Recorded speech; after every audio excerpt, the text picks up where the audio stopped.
فرحان كالظبيل للهلولة حط السلاح حطوم حيلة نضربوا شوفار الليلة. Si Dieu veut, bientôt, c'est Purim. Et Purim, c'est... On sait très bien ce que Haman il a voulu faire au peuple juif. Et Haman, c'était la descendance de Amalek. Amalek était le premier qui a semé le doute sur Dieu lorsque les Juifs ont quitté l'Égypte et après qu'ils ont traversé la mer. Et avant de recevoir la Torah, Amalek il est venu. Il faut savoir une chose. Amalek, c'est le Sahara. Le Sahara ne peut pas supporter un Juif qui respecte la Torah, qui étudie la Torah. Lorsqu'Amalek, qui est le Sahara, il voit un Juif qui veut s'attacher à Dieu par l'aïmouna, casser l'aïmouna, et l'embêter, l'empêcher pour étudier la Torah, le Amalek, il fera tout.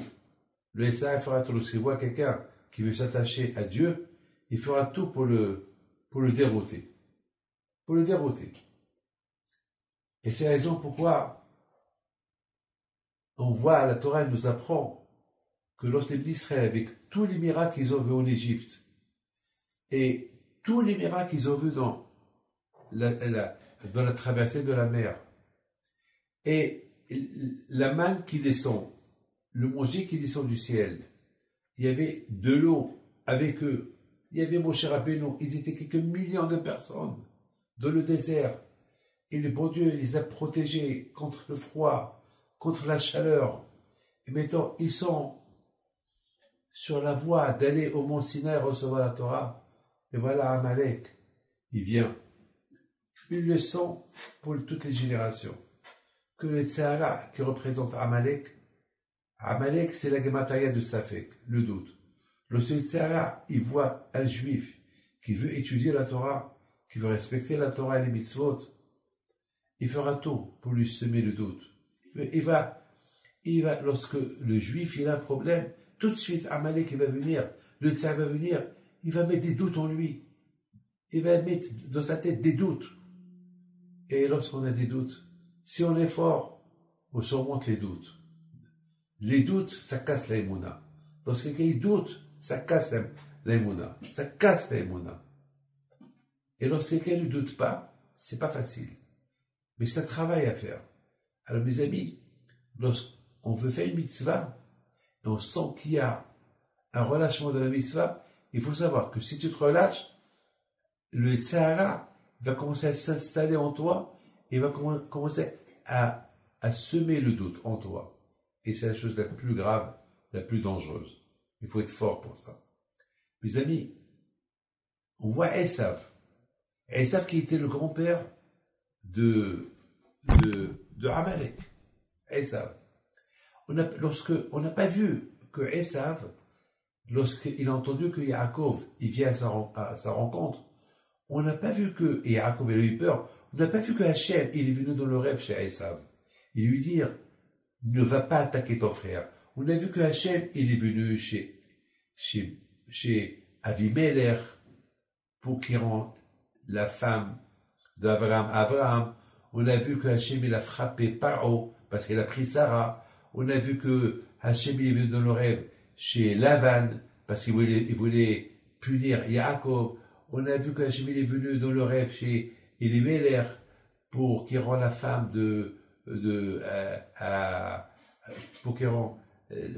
pour qu'il touche pas à la femme de Yitzhak. On a vu que beaucoup de fois, quand je vois où il est venu dans le rêve, mais chez des gens, même s'ils sont pas kshérim. Mais pourquoi il n'est pas venu chez Esav?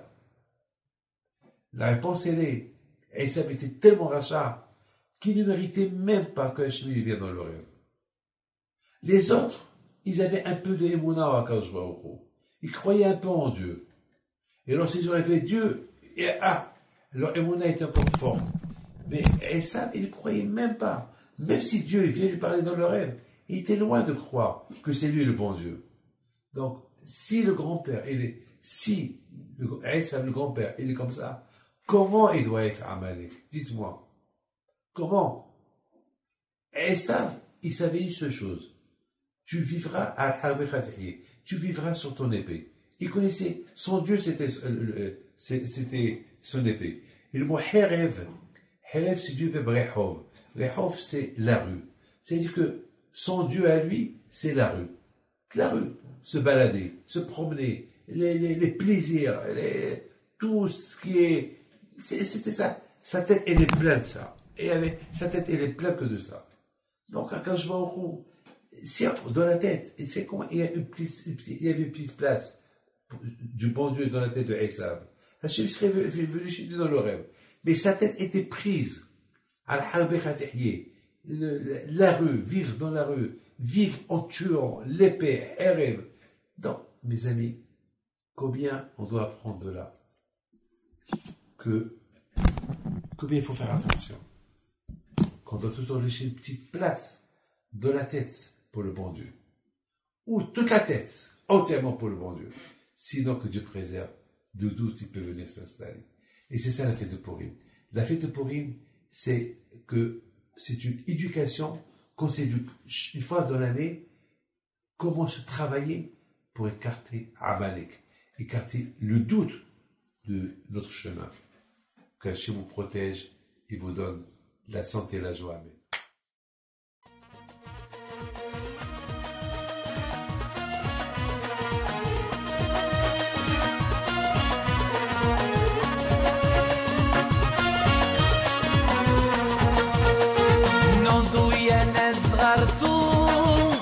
على ربيع حايم بنتو وقف لنا زي خو